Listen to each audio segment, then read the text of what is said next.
সিরাতুন নবী সাল্লাল্লাহু আলাইহি ওয়াসাল্লাম আলোচনা করবেন শেখ মতিউর রহমান মাদানী। আসসালামু আলাইকুম ওয়া রাহমাতুল্লাহি ওয়া বারাকাতুহু। ইন্নাল হামদালিল্লাহ নাহমাদুহু ওয়া নাস্তাঈনুহু ওয়া নাস্তাগফিরুহু ওয়া নাউযু বিল্লাহি মিন শুরুরি আনফুসিনা ওয়া মিন সাইয়্যাতি আমালিনা। মান ইয়াহদিহিল্লাহু ফালা মুদিল্লা লাহু ওয়া মান ইউদ্লিল ফালা হাদিয়া লাহু ওয়া আশহাদু আল লা ইলাহা ইল্লাল্লাহু ওয়াহদাহু লা শারীকা লাহু ওয়া আশহাদু আন্না মুহাম্মাদান আবদুহু ওয়া রাসূলুহু সাল্লাল্লাহু তাআলা আলাইহি ওয়া আলা আলিহি ওয়া সাহবিহি ওয়া সাল্লামা তাসলিমান কাসীরা। আম্মা বাদ।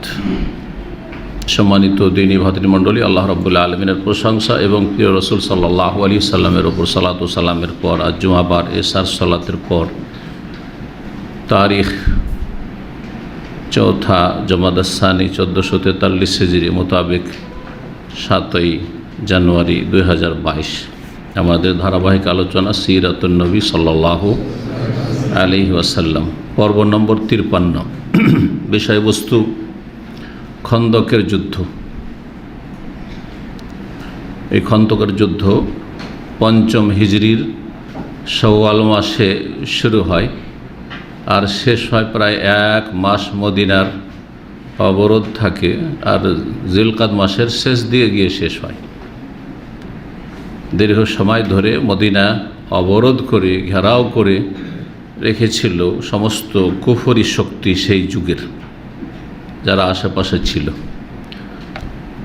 এই যুদ্ধের দ্বিতীয় প্রসিদ্ধ নাম হচ্ছে আহজাবের যুদ্ধ, গজওয়াতুল আহজাব, আহজাবের যুদ্ধ। জি, এই নামে কোরআনে কারীমে একটি সূরাই রয়েছে, সূরাতুল আহজাব।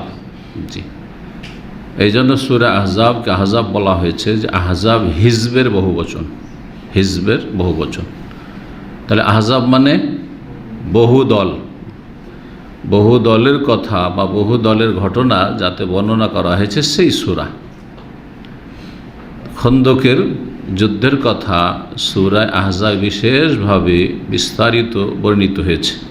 বিশেষ করে 17টি আয়াত, দীর্ঘ 17টি আয়াত সূরা আহজাবের খন্দকের যুদ্ধ সম্পর্কে বিভিন্ন অবস্থায় বিভিন্ন দৃশ্য তুলে ধরা হয়েছে এই সূরা আহজাবের ওই আয়াতগুলিতে। কিছু কিছু আয়াত আমাদের আলোচনাতে আসবে ইনশাআল্লাহ, যদিও সবগুলি আয়াত নিয়ে আসা সম্ভব হবে না সময়ের অভাবে। খন্দকের যুদ্ধের যে আলোচনা আমরা করছি সেটা সংক্ষেপে করছি, কারণ এর চাইতে বিস্তারিত আলোচনা রাহিকুল মাখতুমে আছে, অন্য আরও সিরাতের কিতাব আছে যেগুলোতে আছে, কিন্তু আমরা একেবারে সংক্ষেপে নয় আর একেবারে বিস্তারিত নয়, মাঝামাঝি মধ্যম পন্থা অবলম্বন করে চলছি। তাতে মোটামুটি 100-র মতো পর্ব বা তারও বেশি পর্ব চলে যাবে। আল্লাহ যেন পুরা করার তৌফিক দান করেন। তো আহজাব হিজবের বহুবচন। তো এই যুদ্ধকে আহজাব কেন বলা হয়? নামকরণের কারণ। এই জন্য এই যুদ্ধে কাফেরদের বিভিন্ন দল, বিভিন্ন বংশ চারিদিক থেকে মদিনার ওপর ঝাঁপিয়ে পড়েছিল এবং তারা বড় পরিকল্পনা করে এসেছিল। তাতে মিলিত হয়েছিল ইহুদি শক্তি খাইবারের, মদিনার কোরাইজা ইহুদি শক্তি, পরে গাদ্দারি করে তারা মিলিত হয়েছিল মক্কার কুফরি শক্তি কোরাইশরা, আর পূর্ব দিকে মদিনার পূর্ব দিকে রিয়াজ থেকে আল কাসিম এই এলাকায় বড় বড় বংশধর ছিল কুফরি শক্তি, বিশেষ করে গেতফান বংশ, বিশাল বড় বংশ, বানু আসাদ, এদের এলাকা, এরা সব বেদুইন, নাজদি এলাকার এরা সব একত্রিত হয়েছিল। প্ল্যান ছিল যে এবারে মদিনার মুসলিমদের, মুহাজির আনসার এবং বিশেষভাবে রাসূলুল্লাহ সাল্লাল্লাহু আলাইহি সাল্লাম তাদের কাউকে রাখবো না, একবারে শেষ করে দিয়ে মুছে দিয়ে চলে আসবো নিশ্চিহ্ন করে। কিন্তু আল্লাহ রাব্বুল আলামিন যা করতে চান তাতে কোনো শক্তি বাধা দিতে পারে না। আল্লাহুম্মা লা মানি'a লিমা আতাইত ওয়া লা মু'তি'a লিমা মানা'ত ওয়া লা ইয়ানফুযুল জাদ্দু মিনকাল জাদ্দ। ওয়া ইয়াফআলুল্লাহু মা ইয়াশা, আল্লাহ যা চান তাই করে থাকেন। ওয়া মা তাশাউনা ইল্লা ইয়াশা আল্লাহ রাব্বুল আলামিন, তোমাদের চাওয়াতে কিছুই হয় না যদি রব্বুল আলামিন না চান। আল্লাহ রাব্বুল আলামিনকে যদি সন্তুষ্ট রাখতে পারেন তো ইনশাআল্লাহ দুনিয়াতে আখেরাতে কখনো অপদস্থ হবেন না। জি, এটি হচ্ছে ইসলামের শিক্ষা, কোরআন সুন্নাহর শিক্ষা। আল্লাহ রাব্বুল আলামিন যেন তার সন্তুষ্টি অর্জনের তৌফিক দান করেন আর তার অসন্তুষ্টির কথা কাজ থেকে আমাদের জীবনের প্রতিটি ক্ষেত্রে বেঁচে থাকার তৌফিক দান করেন। এই যুদ্ধের প্রথম নাম কি বললাম? খন্দক। তো গাজওয়াতুল খান্দাক, এই খন্দকের যুদ্ধ কেন বলা হয়? খন্দক মানে হচ্ছে কি? পরীক্ষা, সহজ ভাষায় গর্ত। এতে মদিনার সুরক্ষার ব্যবস্থা করা হয়েছিল পরীক্ষা খনন করে। এই জন্য এই যুদ্ধের নাম হচ্ছে গাজওয়াতুল খান্দাক বা খন্দকের যুদ্ধ। রাসূলুল্লাহ সাল্লাল্লাহু আলাইহি সাল্লাম বদর করলেন বড় যুদ্ধগুলির মধ্যে। ওহদ হইল, তারপরে বানু নাজিরের যুদ্ধ, এ পর্যন্ত আমরা পৌঁছেছি, তাই না? আর ছোটোখাটো অভিযান ছিলই। এসব শেষ করার পরে প্রায় 1.5 বছর আর কোনো কাফের শক্তি মদিনার উপর আক্রমণ করতে আসেনি। এই দীর্ঘ 1.5 বছর ধরে রাসূলুল্লাহ সাল্লাল্লাহু আলাইহি সাল্লাম এবং মদিনাবাসীরা নিরাপদ থাকায় ভেবেছিলেন যে এখন দিনের দাওয়াতের কাজের প্রচার প্রসার সুবিধাজনক হবে, আর এই রকমের কোনো রকমের বেশি কিছু ঝুঁকি নেই, আর কাফেররা হয়তো আক্রমণ করার জন্য আসবে না, তারা একটু ঠান্ডা হয়ে গেছে। যদিও নির্মূল হয়নি, এখনও কুফরি শক্তি আছে, অনেক আছে, কিন্তু তারা একটু চুপচাপ হয়ে গেছে। আমরা এখন ফ্রি হয়ে অবসর হয়ে দাওয়াতি কাজে মনোনিবেশ করব, কিন্তু তা হয়নি। আপনাদের জানা আছে যে গত আলোচনাতে বনু নাজির যে গাদ্দারি করেছিল, রাসূলুল্লাহ সাল্লাল্লাহু আলাইহি সাল্লামকে মেরে দেওয়ার চেষ্টা করেছিল ষড়যন্ত্র করে, তাতে তাদের কি শাস্তি দেওয়া হয়েছিল? মদিনা থেকে অস্ত্র ছাড়া সব কিছু নিয়ে তোমরা চলে যেতে পারো, কিন্তু মদিনায় থাকতে পারবে না, তোমাদের গাদ্দারির কারণে, বিশ্বাসঘাতকতার কারণে তোমাদেরকে এখান থেকে বিতাড়িত করা হচ্ছে। তারা সব কিছু নিয়ে কোথায় গিয়ে আশ্রয় নিয়েছিল? খাইবারে গিয়ে আশ্রয় নিয়েছিল। কিন্তু খাইবারে গিয়ে এই ইহুদি জাতি বড়ই গাদ্দার জাতি, বড় বদমাইশ জাতি। যুগে যুগে এদের বদমাইশের ইতিহাস মূসা আলাইহিস সালামের সাথে প্রসিদ্ধ। এরা আল্লাহ রাব্বুল আলামিন সম্পর্কে চরম বেয়াদবি করেছে, যেটা কোনো জাতি করেনি, কোনো অবাধ্য কাফের জাতি করেনি। আম্বিয়া রসুলগণের সাথে তারা চরম বেয়াদবি করেছে, বরং ইয়াকতুলুন আল আম্বিয়া, বহু নবী রসুলকে এরা হত্যা করেছে, এরা খুনি। এরা সুদখোর জাতি, পৃথিবীর সবচেয়ে বেশি সুদ খায় এই ইহুদিরা। এই জন্য পৃথিবীর মধ্যে ইহুদিরা সবচেয়ে বেশি ধনী এখনও। কিন্তু আল্লাহ এদেরকে এত লাঞ্ছিত করেছেন যে খ্রিস্টানদের অনেকগুলি দেশ পৃথিবীতে আছে, মুসলিমদের আলহামদুলিল্লাহ অনেক দেশই আছে, আপনাদের জানা আছে, তাই না? 56 সন্তানের বেশি রয়েছে, যদিও মুসলিমরা দুর্বল, কিন্তু আছে, সংখ্যাও আছে আর দেশও আছে। কিন্তু ইহুদিদের কোনো দেশ ছিল না। লাঞ্ছিত হয়ে তারা বিতাড়িত হয়ে এখান থেকে ওখানে ধাক্কা খেয়ে বেড়াচ্ছিল। হিটলার ভালোভাবে তাদেরকে নির্মূল করলো, হত্যা করলো, কোনো জায়গায় আশ্রয় পাচ্ছিল না। কিন্তু খ্রিস্টান জগৎ মুসলিমদের সাথে ষড়যন্ত্র করে মুসলিমদের কাছ থেকে জবরদস্তি এই ফিলিস্তিনকে কেড়ে নিয়ে ইহুদিদেরকে এই মুসলিমদের পবিত্র ভূমি প্যালেস্টাইন, বাইতুল মুকাদ্দাস, এই দেশ, এই এলাকা পবিত্র ভূমি দিয়ে দিল তাদের হাতে তুলে।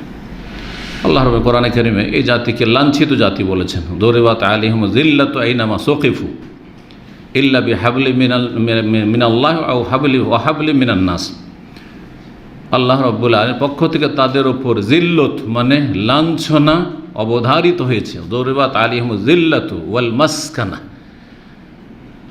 অসহায়তা এবং দুর্গতি তাদের উপর চাপিয়ে দেওয়া হয়েছে। ওয়াবাউ বিগাযাবি মিনাল্লাহ, আল্লাহর গজব, ক্রোধ তাদের উপর আপতিত হয়েছে। কিন্তু আল্লাহ একটি কথা বলছে, ইল্লা বিহাবলি মিনাল্লাহ, যদি আল্লাহর রশিকে মজবুত করে ধরে তাহলে এই গজব আর এই জিল্লতে লাঞ্ছনা তাদের উপর থেকে সরে যাবে। ওয়াহাবলি মিনান্নাস, আর আল্লাহর সাহায্য ছাড়া সাময়িক কিছু মানুষের রশি ধরে, কিছু মানুষের সহযোগিতা নিয়ে তারা কিছুটা হয়তো দাপট দেখাতে পারবেই। তো বর্তমান অবস্থাটা পৃথিবীর এবং ইহুদিদের হচ্ছে এই, যে এদের পিছনে সমর্থন দিচ্ছে, শক্তি যোগান দিচ্ছে খ্রিস্টান জগৎ, পশ্চিমা দেশগুলি, ইউরোপ, আমেরিকা। জি, তো এটা যতক্ষণ পর্যন্ত আছে ততক্ষণ, আর যখন তারা সরে যাবে, আর এক সময় অবশ্যই সরবে, কারণ ইহুদিদেরকে আল্লাহ লাঞ্ছিত করবেন। ইহুদিদের বিরুদ্ধে সাতুকাতেরুনা ইয়াহুদ, বহু হাদিস রয়েছে সহিহ মুসলিম, সহিহ বুখারীতে আর অন্যান্য হাদিসের কিতাবে, যে তোমরা শীঘ্রই ইহুদিদের বিরুদ্ধে লড়াই করবে, ইহুদিরা দাজ্জালের পক্ষ নেবে, আর দাজ্জালের বিরুদ্ধে উম্মতে মুসলিমা লড়াই করবে, আর ইহুদিদের বিরুদ্ধে লড়াই করবে। তোমাদের সব কিছু সাহায্য করবে, সহযোগিতা করবে ইহুদিদের বিরুদ্ধে লড়াই করার ক্ষেত্রে।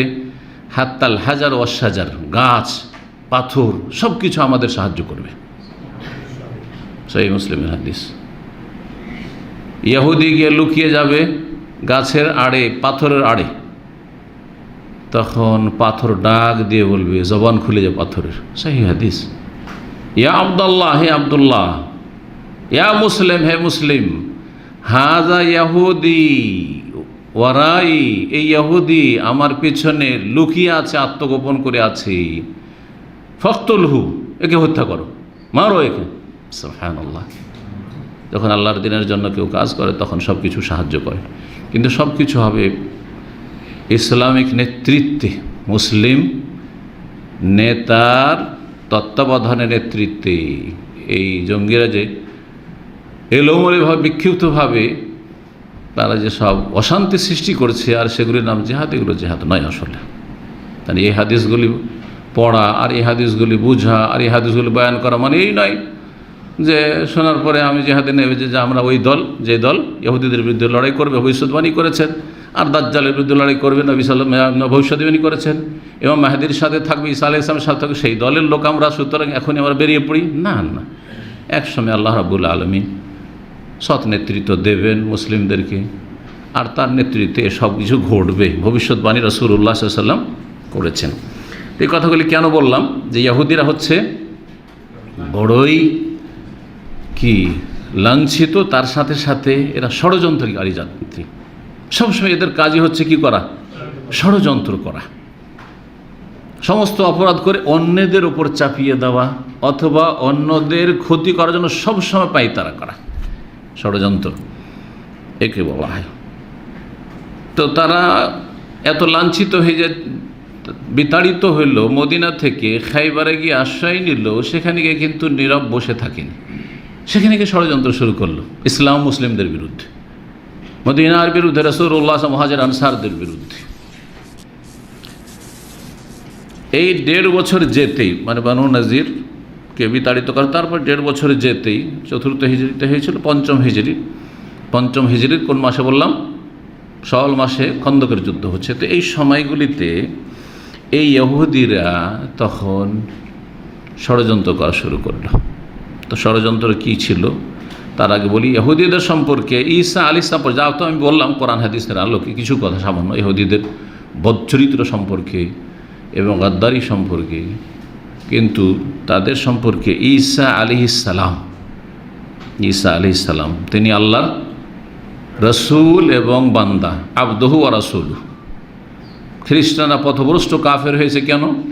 যে তারা আবদুল্লাহকে কি বানিয়ে দিয়েছে, ইবনুল্লাহ, আল্লাহর পুত্র বানিয়ে দিয়েছে। জি, তো ঈসা আলাইহিস সালাম এই ইহুদিদের সম্পর্কে তাদের বদ আচরণ দেখে বলেছিলেন যে এরা হচ্ছে হাইয়াত ও আউলাদুল আফাই, এরা হচ্ছে বিষাক্ত সাপের সন্তান।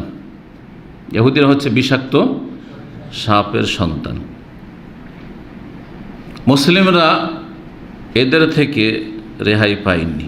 যখনই তারা খায়বার অবস্থান করলো, আর কিছুটা দিন গেল, এরা ষড়যন্ত্র শুরু করলো চোখের আড়ালে থেকে, সামনে আসবে না, কিন্তু ইহুদিরা সামনে আসবে না কখনো, পেছন থেকে এরা ষড়যন্ত্র শুরু করলো লুকিয়ে গোপনে, এবং এই ক্ষেত্রে তারা সফল হলো। ষড়যন্ত্র এই ছিল যে তাদের 20 জন নেতা এই খাইবার থেকে তারা মক্কা চলে গেল। মক্কা গিয়ে কোরাইশদেরকে বলল যে আপনারা চুপচাপ বসে আছেন কেন? দিনের দিন মুসলিমদের সংখ্যা বাড়ছে, আর তারা আপনাদের সাথে এই রকম করলো। আপনারা সত্য ধর্মের ওপর আছেন। ইহুদিরা জানতো, তাওরাত জানতো, তাই তাওরাত সম্পর্কে জ্ঞান ছিল, আর তাওরাতে ভবিষ্যৎবাণীগুলি সব ফিট হচ্ছে রাসূলুল্লাহ সাল্লাল্লাহু আলাইহি ওয়াসাল্লামের উপর, সব জানতো। আল্লাহ কোরআন বলেছেন তারা নবীকে চেনতো, কামা ইয়ারিফুন আল্লাযীনা আতাইনাহুমুল কিতাব ইয়ারিফুনাহু কামা ইয়ারিফুন আবনাহুম। যাদেরকে আমি কিতাব তাওরাত দিয়েছিলাম তারা রাসূলুল্লাহ সাল্লাল্লাহু আলাইহি ওয়াসাল্লামকে রসুল বলে চিনতো, যেমন বাপ মা ছেলে মেয়েদেরকে চেনে। কামা ইয়ারিফুন আবনাহুম। কারো কাছে ছেলেমেয়েরা অচেনা হয়ে যায় না, রাত দিন সকাল বিকাল দেখছেন। তো এই 20 জন নেতা গেল, যাওয়ার পরে বলল যে তোমরা সঠিক পথে আছো, তোমাদের ধর্মটা ঠিক, অথচ তারা জানছে যেটা মূর্তি পূজা, আর মূর্তি পূজার স্বীকৃতি তাওরাতে নেই, যদিও বিকৃত তাওরাত, তারপরও মূর্তি পূজার কোনো স্বীকৃতি নেই। বহু ভবিষ্যৎবাণী আছে যেগুলো সব স্পষ্ট দেখতে পাচ্ছে রাসূলুল্লাহ সাল্লাল্লাহু আলাইহি ওয়াসাল্লামের ভিতরে, সাহাবায়ে কেরামদের ভিতরে। তারপর কিসের জন্য? হিংসা, শত্রুতা। হিংসা আর শত্রুতা মানুষকে অন্ধ করে দেয়। সত্য জানার পরে সত্য স্বীকার করতে চায় না, মারাত্মক রোগ। কি হিংসা ছিল? যে তাদের আশা ছিল যে শেষ নবী আসবেন, হ্যাঁ, আমাদের বংশে, বানু ইসরায়েলে, ইয়াকুব আলাইহিস সালামের বংশে। ইয়াকুবের পিতা ইসহাক, ইসহাকের পিতা ইব্রাহিম আলাইহিস সালাম। তো ইসহাক আর তারপরে ইয়াকুব, এই বংশে আমাদের বংশে আসবে। কিন্তু তা না করে ইসহাকের বংশে না এসে ইসমাইলের বংশে কেন আসলো, মক্কায় কেন আসলো? এটা তো মেনে নেওয়া যায় না। আমরা তো ছোট হয়ে গেলাম। তাহলে বলে যে তোমরা বেশি ঠিক পথে আছো, আর তারাই ভুল পথে আছে, তারাই বিভ্রান্ত, তারাই বেদিন বিধর্মী হয়ে গেছে। সুতরাং তাদের বিরুদ্ধে কিছু করো। আছি আমরা তোমাদের সাথে আছি, তোমরা আসো। আরও চারিদিক থেকে এবার ডাকছি, আর মদিনাকে ঘেরাও করো, আর তার মদিনা থেকে এবার নিশ্চিহ্ন করে দিতে হবে। কোরাইশরা বললি তো ভালোই সুযোগ। তাহলে এই প্ররোচনায় কোরাইশরা লাফিয়ে উঠলো, ঠিক আছে। কোরাইশরা প্রস্তুতি নিল। গেতফান বংশ, বিশাল বংশ, একটু আগে বলছিলাম শুরুতে। এই বংশটি নাজদ এলাকায়, নাজদ এলাকা বলা হয় রিয়াজ, বর্তমান রিয়াজ থেকে কাসিম পর্যন্ত এই এলাকাগুলিতে বসবাস করত। আর এরা খুব দুর্দান্ত ছিল, জবরদস্ত। এদেরকে এসে তাই করলো, তোমাদের বাপদা যে ধর্ম আছে তাকে বাতিল বলছে, আর কি নতুন ধর্ম নিয়ে এসছে, আর দিনের দিন তাদের সংখ্যা বাড়তে আছে, আর এরকম চুপচাপ তোমরা বসে থাকবে, এটা তো ঠিক হবে না, এটা কিছু করতে হবে। ওইদিক থেকে কোরাইশরা আসছে, তোমরা এদিক থেকে, পূর্ব দিক থেকে তোমরা যাও, আর দক্ষিণ দিক থেকে মক্কা থেকে আসছে কোরাইশরা আসছে, আর আমরা আছি খাইবার থেকে আসছি, আর চারিদিক থেকে একবারে পিছিয়ে রেখে দেবো এদেরকে। ঠিক আছে, তো পরামর্শ ভালো। গেতফানও বললো ঠিক আছে, আরও বিভিন্ন গোত্র আশেপাশে আরও যেসব গোত্রগুলি ছিল সেগুলো বললো ঠিক আছে। এইভাবে বিভিন্ন বংশে ঘুরে ঘুরে প্রস্তুত করলো সবকে, আর একটা সময় নির্ধারণ করলো যে এতদিনের মধ্যে সবাই যেন চারিদিক থেকে মদিনাকে ঘেরাও করতে পারি, মদিনা ঘেরাও করবে।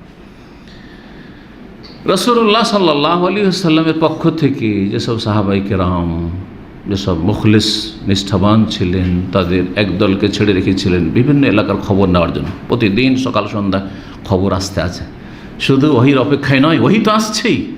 যখন এমন পরিস্থিতি হবে যে আল্লাহ রাব্বুল আলামিন প্রয়োজন মনে করবে যে এখন নবীকে জানিয়ে দিতে হবে, সতর্ক করে দিতে হবে, অবশ্যই ওহির দরজা খোলা আছে। তারপরে তার আস্থা করে বসেছিলেন না।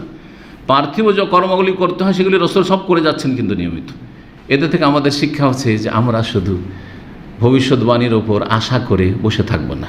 আমরা আমাদের আল্লাহ যতটা তৌফিক দিয়েছেন, এলেম দিয়েছেন, শক্তি দিয়েছেন, যা কিছু শক্তি রয়েছে মানসিক, শারীরিক, হ্যাঁ, যেই সব শক্তিগুলি রয়েছে এই উম্মতের দ্বীন ইসলামের খেদমতে আমাদেরকে লাগাইতে হবে। আমরা কতটাই আল্লাহর দ্বীনের জন্য করতে পারলাম, আমাদের কাজ আমাদের করে যেতে হবে। কিন্তু অধিকাংশ মুসলিমরা ইমাম মেহেদির কথা শুনলে ও কাজ হয়ে গেছে, কেন কাজ করতে চায় না? নিজেরা আল্লাহর দ্বীনের জন্য কিছু রেখে যেতে চায় না, যে কিছু করব এ আমার দায়িত্ব না। শুধু আশা আছে যে কখন ইমাম মেহেদি আসবে, আর এই আয়েশ আরাম করে খাচ্ছি, এতে আমাদের নেতৃত্ব দেবেন, আর তারপরে একবার ইসলামের বিজয় হবে, আর আমরা ক্ষমতায় বসে যাব সারা পৃথিবীর। ব্যাস, এই আশা নিয়ে অধিকাংশ মুসলিমরা বসে আছে। আয়েশ আরামের জীবন চাই শুধু। তা কিন্তু শিখানি রসুল তার সিরাত দিয়ে প্রতিদিন গোয়েন্দাদেরকে ছাড়া আছে, তারা খবর নিচ্ছে যে মক্কাতে কি করছে তারা, এইদিকে পূর্ব দিকে দুশ্মনরা আছে খবর নিচ্ছে, এদিকে খায়বারে দুশ্মন ইহুদিরা আছে তাদের খবর নিচ্ছে, আর প্রতিদিন খবর পৌঁছাচ্ছে মদিনায়। রাসূলুল্লাহ সাল্লাল্লাহু আলাইহি ওয়াসাল্লাম তাদের আসার আগেই জানতে পারলেন যে চারিদিক থেকে দুশ্মনরা মদিনা ঘেরাও করার জন্য আসছে। রাসূলুল্লাহ সাল্লাল্লাহু আলাইহি ওয়াসাল্লাম সাহাবায়ে কেরামদের সাথে পরামর্শ করলেন যে এই সময় কি করা উচিত। মদিনার সুরক্ষার ব্যবস্থা করেছে, কারণ চারিদিক থেকে মদিনার ঘেরাও হবে, এটা তাদের প্ল্যান হয়েছে। সালমান ফারসি রাদিয়াল্লাহু তাআলা আনহু, প্রখ্যাত সাহাবী, পারস্য দেশের প্রতিনিধি, রাসূলুল্লাহ সাল্লাল্লাহু আলাইহি সাল্লামের ক্যাবিনেট, আজকালকার ভাষায় বলা যেতে পারে, আজকালকার যে মন্ত্রিসভা রয়েছে ক্যাবিনেট, তাতে রাসূলুল্লাহ সাল্লাল্লাহু আলাইহি সাল্লামের প্রতিনিধি সারা পৃথিবী থেকে ছিল। এশিয়া থেকে, এশিয়ার মধ্যে অনারব, এশিয়ার মধ্যে অনারব অর্থাৎ ভারত উপমহাদেশ বলতে পারেন, ভারত উপমহাদেশ চলে আসে আফগানিস্তান, ইরান পর্যন্ত, ঠিক আছে। অনারব এগুলো সব। ফার্সি ভাষা, এক সময় ফার্সি ভাষা রাষ্ট্রীয় ভাষা ভারতের থেকেছে, তাই না? তো এই এলাকার প্রতিনিধি ছিলেন সালমান ফারসি রাদিয়াল্লাহু তাআলা আনহু। আরব অনেক সাহাবায়ে কেরাম ছিলেন, তার মধ্যে বিশেষভাবে আবু বকর, ওমর, আলী, এরা প্রতিনিধি রাসূলুল্লাহ সাল্লাল্লাহু আলাইহি ওয়াসাল্লাম, তাই না? তারপরে ইউরোপের নাম কে বলতে পারি, ইউরোপের প্রতিনিধি নবী করিম সাল্লাল্লাহু আলাইহি ওয়াসাল্লামের, নবী সাল্লাল্লাহু আলাইহি ওয়াসাল্লামের কাছে ইসলাম গ্রহণ করেছেন সুহাইব রুমি। রুমি বলা কি যেন রোম দেশের, রোম দেশ, রোম মানে কি, রোমান মানে কি, তো ইউরোপ, জি, ইউরোপের প্রতিনিধি রাসূলুল্লাহ সাহাবী সুহাইব, মক্কায় ছিলেন, ইসলাম গ্রহণ করেছিলেন। আফ্রিকার প্রতিনিধি বেলাল হাবাসি, হাবশার আবিসিনিয়ার, বর্তমান যে ইথিওপিয়া, হাবাসা, ইথিওপিয়া, এরিট্রিয়া, এখন ভাগ হয়েছে, কিন্তু বৃহৎ ইথিওপিয়া দুটোই মিলেছিল। রাসূলুল্লাহ সাল্লাল্লাহু আলাইহি সাল্লাম এ সমস্ত সাহাবায়ে কেরামদের মাঝে কোনো রকমের বৈষম্য দেখিয়েছেন? এটা হচ্ছে আমার ভাষাভাষী, এটা হচ্ছে ওই আপনার ওয়ান আরব, এরা হচ্ছে একটু তৃতীয় বিশ্বের, যেমন আজকাল আছে না প্রথম বিশ্ব, দ্বিতীয় বিশ্ব আর তৃতীয় বিশ্ব, এগুলো ভাগ জানেন কিনা পলিটিক্যাল? মানে যে দেশগুলি সবচেয়ে অ্যাডভান্স দেশ, নাম্বার 1, পৃথিবীর সমস্ত দেশকে 3 ভাগে ভাগ করা হয়েছে আজকালকার ইয়েতে আর কি। যে বিশ্বগুলি সারা পৃথিবীর যে কোনো সিদ্ধান্ত নিতে পারে, যেমন 5টি দেশ জাতীয় সঙ্গে, আর তারা সায়েন্স টেকনোলজিতে অনেক এগিয়ে আছে ওই দিক দিয়েও, প্রথম বিশ্ব এরা, দোয়ালে মোতাকাদ্দিমা বলা হয় ওদের আরবি ভাষায়। আর তারপরে দ্বিতীয় বিশ্ব, যারা অনেকটা অ্যাডভান্স, কিন্তু ওই রকম না, একবারে ওই 4-5টা দেশের, 5টা দেশের মতো না, চীন, আমেরিকা, রাশিয়া, ব্রিটেন, এগুলোর মতো না, কিন্তু ইউরোপ ধরেন, বেশ তাদের কাছে শক্তি আছে। এটা দ্বিতীয় স্তরের দেশ, দেওয়ালুল আলাম সানি, জি। আর তৃতীয় স্তরের দেশ বাকি যত গরিব ফকির দেশগুলি, ভারত, বাংলাদেশ, পাকিস্তান, ভুটান, নেপাল, বুঝা গেছে, শ্রীলঙ্কা, এই সমস্ত মুসলিম দেশগুলিতে পয়সা আছে, ধন আছে, তাহলে অন্তত দ্বিতীয় বিশ্বে আসা উচিত। কিন্তু যেহেতু সায়েন্স টেকনোলজিতে পিছিয়ে আছে, যার ফলে বলছেন না, তোরাও কি, তোরা ওই তৃতীয় বিশ্বে এখন, বুঝা গেছে। এমন করেছেন রাসূলুল্লাহ সাল্লাল্লাহু আলাইহি ওয়াসাল্লাম, যেমন আমাদের প্রবাসীদের সাথে করা হচ্ছে। প্রবাসী যদি একজন আমেরিকান হয়, this is American, from America, USA, তাই না? আর যদি হয় ইউরোপ, হয় ইউরোপের, তাই না? আফ্রিকা হইল গরিব, নিগ্রো, দিস ইজ নিগ্রো, তাই না?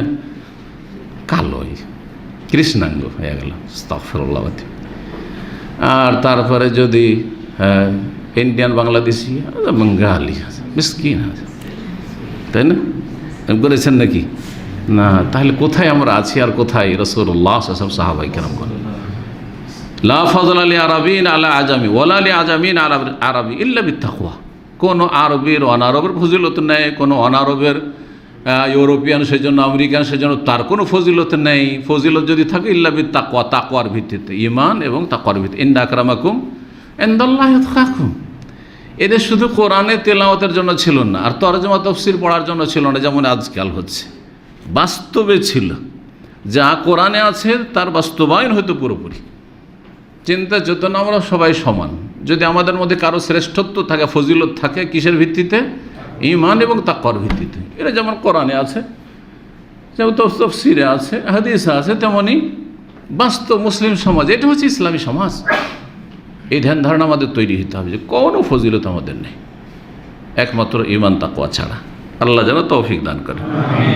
এই সম্পর্কটি আর এই যে ঈমান আকীদা আমাদের দুর্বল হয়ে পড়েছে, যার ফলে কাফেরদের সামনে আমরা দুর্বল, লাঞ্ছিত। আমরা আপন ভাইদেরকে দুর্বল মনে করি, কারণ এরা গরিব দেশের লোক, মুসলিম ভাই তার উপরে। কিন্তু কাফেররা যেহেতু অ্যাডভান্স দেশের লোক, সেই জন্য এরা হচ্ছে অনেক সিনিয়র। এখানে আমাদের দুর্বলতা। জি, আল্লাহ যেন আমাদের ফিরে আসার তৌফিক দান করে। তো রাসূলুল্লাহ সাল্লাল্লাহু আলাইহি ওয়াসাল্লাম পরামর্শ করলেন সাহাবায়ে কেরামদেরকে নিয়ে। তার মধ্যে সালমান ফার্সিও ছিলেন। সালমান ফার্সি যেহেতু পারস্য দেশের ওখানকার সভ্যতা সম্পর্কে অভিজ্ঞ ছিলেন, তিনি তার দেশে যা দেখেছেন, দুশ্মন শত্রু থেকে আত্মরক্ষার জন্য, সুরক্ষার জন্য তারা যা করতেন, তার একটি হচ্ছে কি করা? পরিখা খনন করে, গর্ত খনন করে শহরের নিরাপত্তার ব্যবস্থা করা। জি, তাই পরামর্শ দিলেন যে একটা কাজ করা যাক। কিন্তু মদিনার চারিদিকে কি পরিখা খনন করা সম্ভব? অনেকে যারা আসল বিষয়টি জানে না মনে করে যে মদিনাকে মনে হয় এই খন্দকের যুদ্ধ মানে চারিদিক থেকে মনে হয় বিশাল গর্ত করে মদিনাকে কি করা হয়েছিল, হ্যাঁ, নিরাপদ করা হয়েছিল বা সুরক্ষিত করা হয়েছিল। এমনটা সম্ভব? গোটা মদিনার চারিদিক থেকে পরীক্ষা খনন হবে? তা হয়ও নি। তা আসলে মদিনার চিত্রটা কেমন ছিল? মদিনার তিন দিকে কুচি পাথর, কুচি কালো পাথর বিশিষ্ট এলাকা রয়েছে। তার মদিনার পাহাড়গুলি দেখবেন কালো চুকচুকে, দেখেছেন খেয়াল করে? মদিনাতে যখন বাসে আসবেন তখন শুধু তাকায়েন আপনি ডানে বামে, যখন এদিকে আল কাসিমের দিকে আসছে, আর প্লেনে গেলে তো ওপর থেকে আরও ভালো করে দেখতে পাবেন, কালো আর কালো হয়েছে।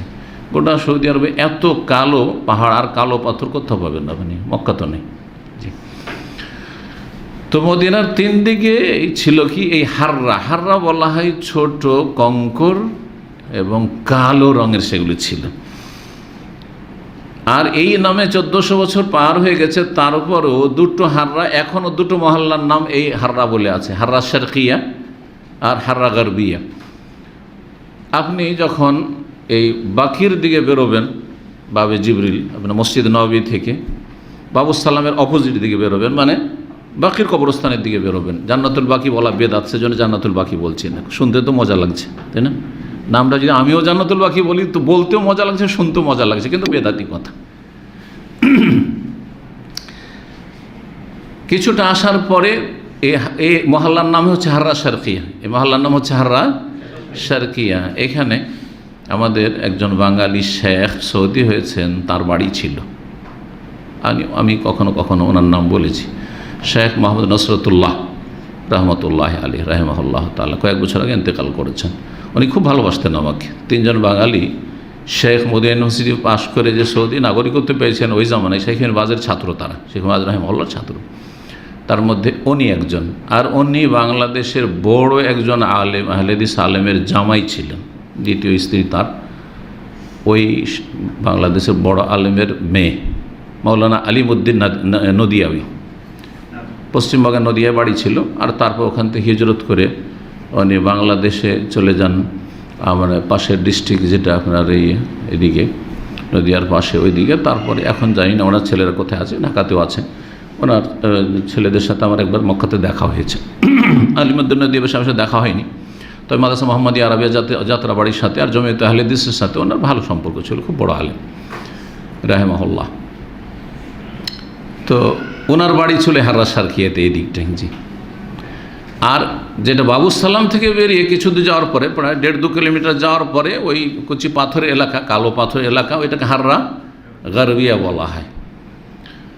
দক্ষিণ দিক, যে দিক থেকে আপনি মক্কা থেকে আসছেন দক্ষিণ দিক, ওই দিকেও পাথর বিশিষ্ট বা পাহাড় ছিল।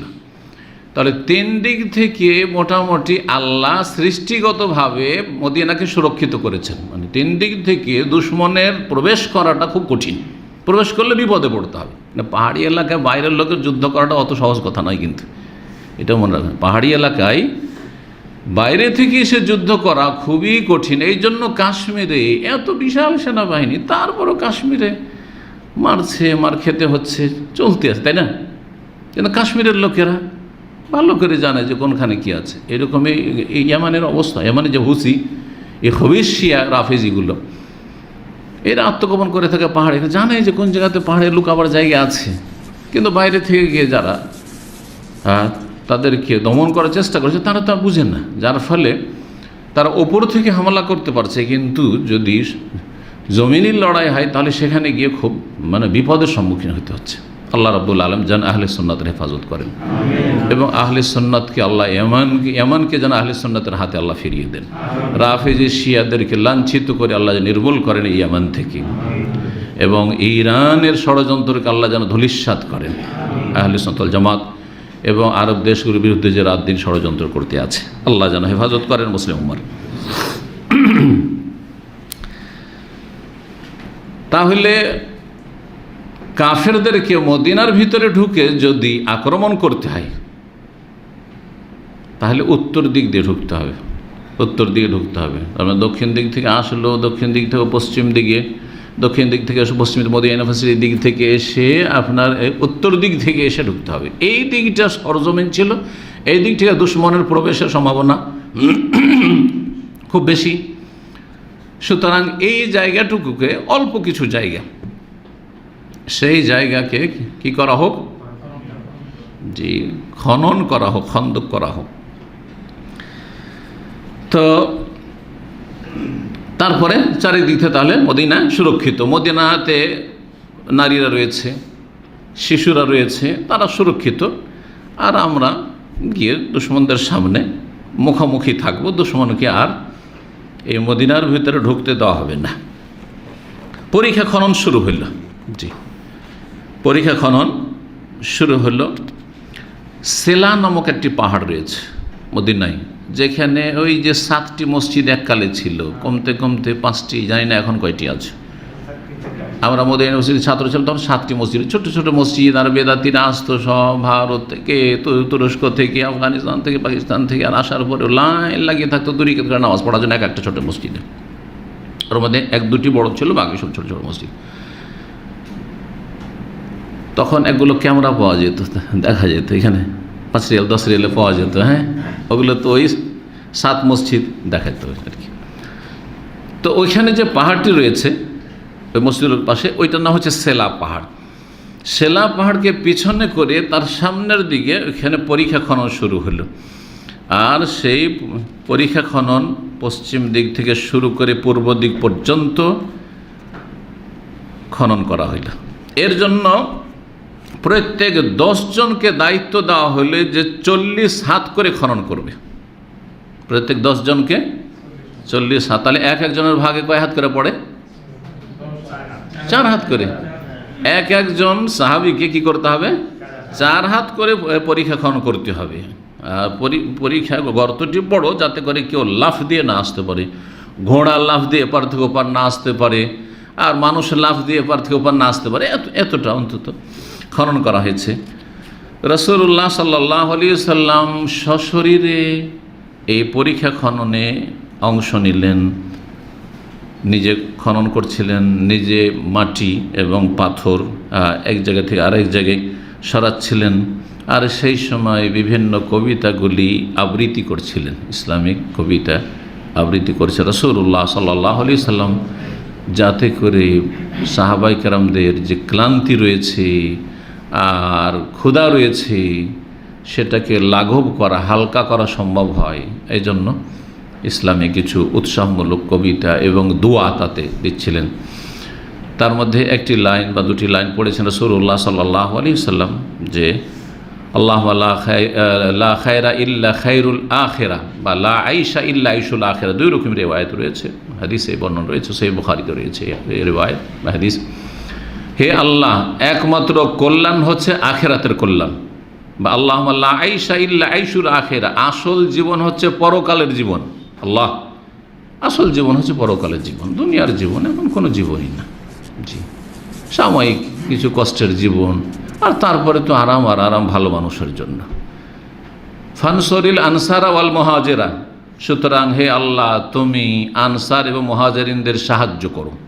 অন্য বর্ণনা রয়েছে ফাগফিরিল আনসারা ওয়াল মুহাজিরা, মুহাজির এবং আনসারদেরকে তুমি ক্ষমা করো।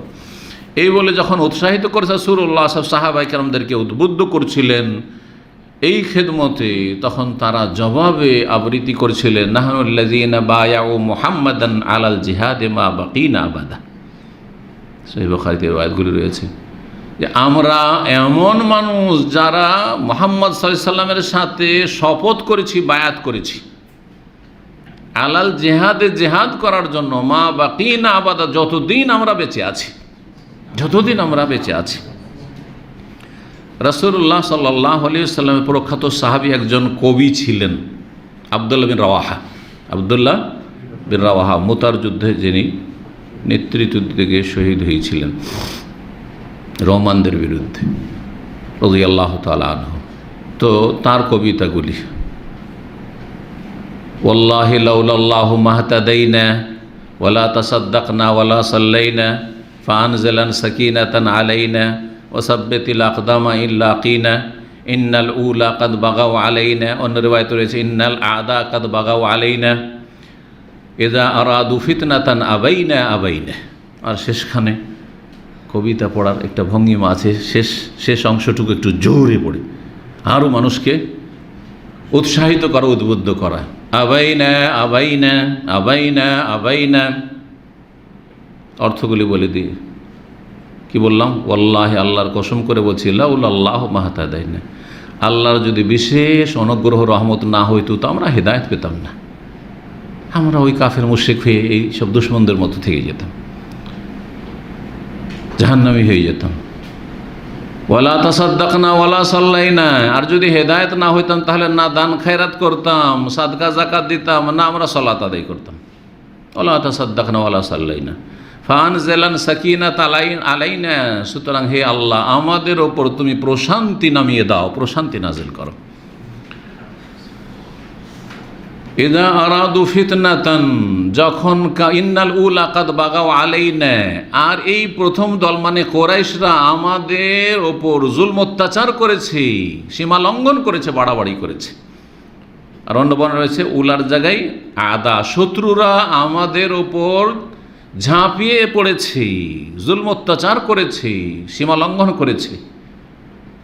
ইযা আরাদু ফিতনাতান, তারা যদি আমাদেরকে আমাদের ধর্ম থেকে, দ্বীন ইসলাম থেকে ফিরিয়ে নিতে চায়, ফিতনায় লিপ্ত করে, বিপদের সম্মুখীন করে, আবাইনা আবাইনা, এটা অস্বীকার করি, কখনো মেনে নিতে পারি না যে দ্বীন ইসলাম থেকে ফিরে যাব। কারণ সবচেয়ে বড় ফিতনা হচ্ছে দ্বীনের ক্ষেত্রে ফিতনা, ধর্মের ক্ষেত্রে ফিতনা। কেউ যদি ফিতনায় পড়ে যায়, কেউ সহি আকিদা থেকে বিভ্রান্ত হয়ে গেল, নামাজি বেনামাজি হয়ে গেল, তৌহিদবাদী সুন্নতের অনুসারী বেদাতি হয়ে গেল, কবর পূজারী হয়ে গেল, পীরের মুরিদ হয়ে গেল, মুরতাদ হয়ে গেল, নাস্তিক হয়ে গেল, সবগুলি হচ্ছে দ্বীনি ফিতনা, ধর্মীয় ফিতনা। ইযা আরাদু ফিতনাতান আবাইনা আবাইনা, এইভাবে উৎসাহিত করতেন রাসূলুল্লাহ সাল্লাল্লাহু আলাইহি ওয়াসাল্লাম, এগুলো আবৃত্তি করে।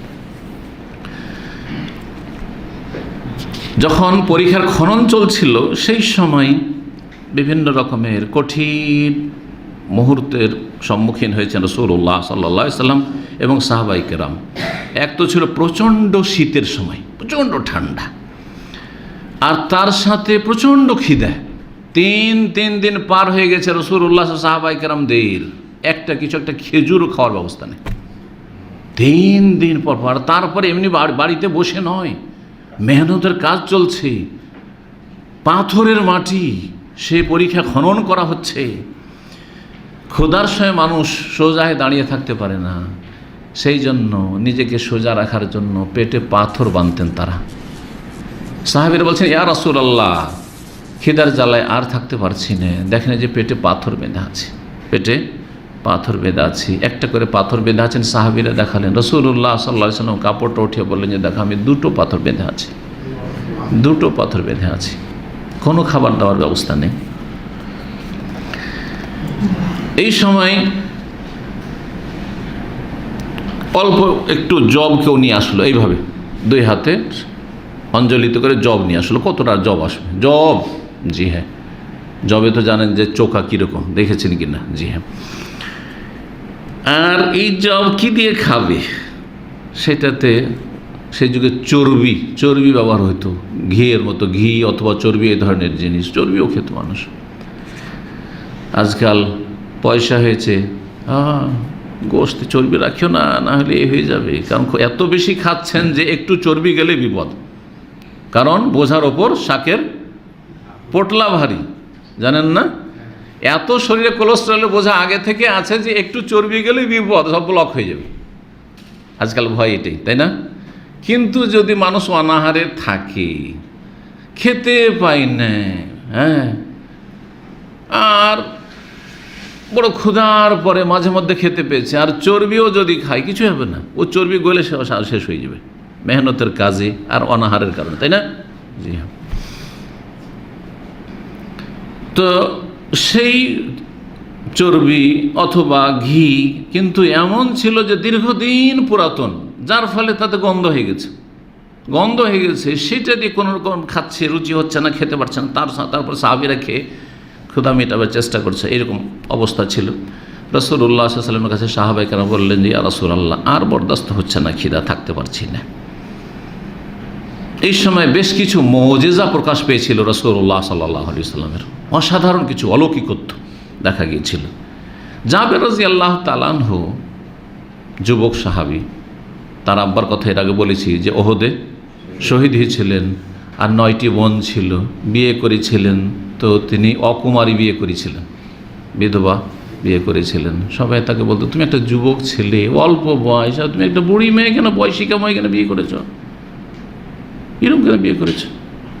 যে ইয়া রাসূলুল্লাহ, আমার আব্বার ওসিয়ত আছে যে আমি 9টা বোনকে দেখি যাতে করে, 9টা বোন আমার বাড়িতে আছে, ওদের মতো একটা যদি কুমারী মেয়ে বিয়ে করি তো আমার বোনগুলো কি দেখাশোনা করবে? ওরই দেখাশোনার জন্য আরেকজন লোক লাগবে।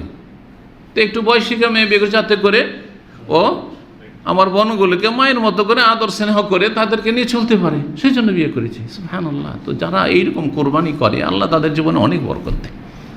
নিজের ব্যক্তি স্বার্থ চাইতে অন্যের স্বার্থকে প্রাধান্য দিতে হবে, ভাই বোনের স্বার্থকে, বাপ মায়ের স্বার্থকে, তারপরে আত্মীয় স্বজনের স্বার্থকে, উম্মতে মুসলিমার স্বার্থকে বড় করে দেখতে হবে সবসময়। এটা হচ্ছে ভালো মানুষের পরিচয়। তো যাই হোক, জাবের রাদিয়াল্লাহু তাআলা দেখলেন যে রাসূলুল্লাহ সাল্লাল্লাহু আলাইহি ওয়াসাল্লাম প্রচণ্ড ক্ষুধার্ত, সাহাবায়ে কেরামরা অনাহারে আছেন, আর মেহনতের কাজ চলছে, বরদাস্ত করতে পারলেন না, বাড়ি গেলেন। স্ত্রীকে বলেন, কিছু আছে বাড়িতে? বলছে, কি আছে? অল্প একটু জবের আটা আছে, আর একটা বাড়িতে বকরির বাচ্চা আছে, ছোট বাচ্চা আছে, কত 4-5 কিলো গোস্ত হবে, বকরির বাচ্চা। এইরকম স্ত্রীর সাথে পরামর্শ করে, স্ত্রী যেহেতু মাশাআল্লাহ জ্ঞানবতী, তিনি বললেন যে দেখো, অল্প কিছু আছে কিন্তু, আর ওখানে 1000 খানেক লোক কাজ করে, আবার সবাইকে নিয়ে না চলে আসে, বিপদে পড়ে যাবে তুমি, আমিও বিপদে পড়ে যাবো, বেজ্জতির শেষ থাকবে না।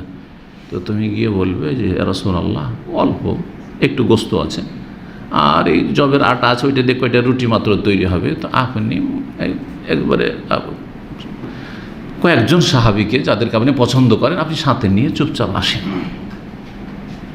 আমার বাড়িতে আজকে দাওয়াত। সহিহ বুখারীতে এর রওয়ায়াত রয়েছে। রাসূলুল্লাহ সাল্লাল্লাহু আলাইহি ওয়াসাল্লামের কথা শোনার পরে ঘোষণা করে দিলেন খন্দকে যত মুজাহিদিন আছে তাদের মাঝে, ইয়া আহলাল খান্দাকে, হে খন্দকের অধিবাসীরা, ইন্না জাবেরান কাদ সানা লাকুম সুরান, জাবের রাদিয়াল্লাহু তাআলা তোমাদের জন্য ঝোলের ব্যবস্থা করেছে। এটা পরিভাষা ঠিক ওই রকমই, যেমন অনেক রকমের আইটেম আজকাল তৈরি করে আমাদের বাঙালিরে, আর তারপরে বলে যে একটু ডাল ভাত খেতে আসেন, তাই না? ডাল ভাত। তো ইন্না জাবের কাদ সানা আলাকুম সুরান, জাবের তোমাদের জন্য একটু ঝোলের ব্যবস্থা করেছে, চলো সবাই চলো। শুই না, এত পেরেশান হয়ে গেছেন, হাই কি হইল, আমি কী করলাম, অপমান হয়ে যাব, দৌড় দিয়ে যাচ্ছেন স্ত্রীর কাছে, কি করলাম দেখো, দাওয়াত দিলাম, লুকিয়ে লুকিয়ে চুপচাপ বললাম কানে কানে, আর সবাইকে ঘোষণা করে দিয়েছে রাসূলুল্লাহ সাল্লাল্লাহু আলাইহি ওয়াসাল্লাম। রাসূলুল্লাহ সাল্লাল্লাহু আলাইহি ওয়াসাল্লাম জাবেরকে বলে দিয়েছেন তুমি তাড়াতাড়ি বাড়ি যাও, তখনই বলে দিয়েছেন। আর যাওয়ার পরে যে তুমি বকরিটা জবাই করেছো সেটা চুলহা থেকে নামাবে না, যে রান্না চলছে নামাবে না, চুলহাতেই থাকতে দেবে। আর আমি আসি, তখন রুটিটা পাকাবে। গিয়ে স্ত্রীকে বলছেন যে কাম খারাপ হয়ে গেছে, সবাইকে ডেকে নিয়েছে রাসূলুল্লাহ সাল্লাল্লাহু আলাইহি ওয়াসাল্লাম। বলছে তুমি বলেছো কি না, তখন দেখেন জ্ঞানী মহিলা কেমন হয়, তুমি বলেছো কি না যে আমাদের বাড়িতে 4-5 কিলো গোস্ত আছে আর কয়টা মাত্র রুটি হবে, অল্প একটু জবের আটা আছে, এটা বলেছো কি না? বলছে হ্যাঁ ওইটা বলেছি। বলছে তাহলে তোমার চিন্তা নেই, ওইটা রাসূলুল্লাহ চিন্তা আছে, আর চিন্তা করা আমাদের লাগবে না, অত পেরেশান হওয়ার কিছু নেই। জি, আল্লাহু আকবার, আল্লাহ ভরসা। সুবহানাল্লাহ। তাদের সংখ্যা ছিল, বলছেন শেখ সাফি মুবারক পরীর, ফাকামা রাসূলুল্লাহ বিজামি আহলিল খান্দাক, খন্দকের পরীক্ষা খননে, এই যে পরীক্ষা খননে যত লোকেরা ছিলেন সবাইকে দাওয়াত দিয়ে দিলেন, চলো সবাই চলো। ওয়াহুম আলফুন, ওদের সংখ্যা ছিল 1000। সবাই পৌঁছিল, সবাই খেলো, পেট পুরে খেলো, কিন্তু তারপরও দেখা যাচ্ছে যে হাঁড়িতে টকবক করে ফুটতে, চুলা থেকে নামাবে না, চুলাতেই ফুটতে দেবে, টকবক করে ফুটতে আছে। সাহাবীরা বলছেন যে খাওয়া দাওয়া শেষ হওয়ার পরে দেখছি তো একটু কমেনি, মনে হচ্ছে আরও বেশি হয়েছে, আরও গোস্ত বেশি হয়েছে। রাসূলুল্লাহ সাল্লাল্লাহু আলাইহি ওয়াসাল্লামের এটি মুজিজা। মুজিজার ক্ষেত্রে একটি কথা মনে রাখবেন, আমি বলেছি যে রাসূলুল্লাহ কখনো না থেকে, জিরো থেকে মুজিজা দেখাননি। মুজিজা কার হাতে? আল্লাহর হাতে, কিন্তু কোনো নবী রসুলের হাতে থাকে না। কখনো অগ্রিম আল্লাহ জানিয়ে দেন যে তোমার মাধ্যমে একটা মুজিজা আমি এখন প্রকাশ করব, আর কখনো এটাও জানা থাকে না যে কি হচ্ছে, হঠাৎ করে হয়ে যায়, নিজেও জানেন না যে কি হবে। এর দলিল মুসা আলাইহিস সালামের লাঠি। মুসা আলাইহিস সালামকে যদি আগে থেকে আল্লাহ জানিয়ে দিতেন যে তোমার হাতে এটা লাঠি, তো অনেক আগে থেকে ব্যবহার করে থাকেন উনি, তাই না? কিন্তু নবী হইলেন আর এটা মুজিজা হচ্ছে। এই যে মুজিজা হচ্ছে, এটা যদি আগে থেকে জানিয়ে দিতেন যে দেখো তোমার হাতে যে লাঠিটা আছে একটু পরে কিন্তু এটা সাপের আকার, অজগর সাপের আকার ধারণ করবে, তাহলে তার ভয় থাকে না। কোনো ভয় থাকে? কারণ আল্লাহ তো আগে থেকে জানিয়ে দিয়েছে এটা সাপ হবে। আর ভয় হলে ওই ভয়টা হবে না, অগ্রিম কিছুটা তো জানা আছে, কিছুটা জানা আছে, কিন্তু কিচ্ছুই জানা ছিল না যে কী হবে না হবে। আল্লাহ বলছেন ওয়ালকে মাফি ইয়ামিনেক, ডান হাতে যা আছে তুমি ফেলে দাও, নিক্ষেপ করো, লাঠি ফেলো। যেমন লাঠি ফেলেছেন, ফাইজা হাইয়া হাইয়াতুন তাসা, সাপ, বিশাল সাপ। অন্য আয়াতে রয়েছে সোবানু মুবিন, একবার বিশাল অজগর সাপ হয়ে তাসা, ঝাঁপ দিয়ে দৌড়িয়ে আসছে, মনে হচ্ছে গিলে খেয়ে নেওয়ার জন্য। মুসা আলাইহিস সালামকে আর থাকতে পারেন? নবী রসুল হলো মানুষ, তো মানুষের মধ্যে যেসব বৈশিষ্ট্য রয়েছে সেগুলি তো অবশ্যই তার মধ্যে বিদ্যমান, তাই না? আম্বিয়া রসুলগণ সৃষ্টিগত দিক থেকে তারা মানুষ ছিলেন, তাদেরকে আল্লাহ অনেক উঁচা মর্যাদা দিয়েছেন। আল্লাহর বিশেষ বান্দা আবদুহু ওয়া রাসূল, এবং রাসূল, তাদের কাছে ওহী আসে, কিন্তু তারপরেও মানুষের যেসব বৈশিষ্ট্য সেগুলি তাদের মধ্যে ছিল। মানুষের বৈশিষ্ট্য ভুলে যাওয়া, কখনো খুশি হওয়া, কখনো দুঃখ শোকের ছায়া নেমে আসা, কখনো ভয় পাওয়া, ইত্যাদি ইত্যাদি। তো এমন ভয় পেয়েছেন, ওয়াল্লা মুদবিরান ওয়ালাম ইউআক্কিব, আল্লাহ বলছেন যে মুসা আলাইহিস সালাম এমন পালাতে শুরু করেছেন, পিঠ ফিরিয়ে যে একটু ঘুরেও দেখছেন। যখন বেশি আতঙ্ক হয় তো আর ঘুরে দেখার সময় না, ঘুরে দেখলেই ধরে নিবে কেউ, মানে এরকম পালায়। আর যখন দেখছেন না যে আমাকে ধাওয়া করেছে, ও একটু দূরে আছে, একবার করে দেখে আর পালায়, দেখে আর পালায়। দেখেছেন এরকম পালাইতে?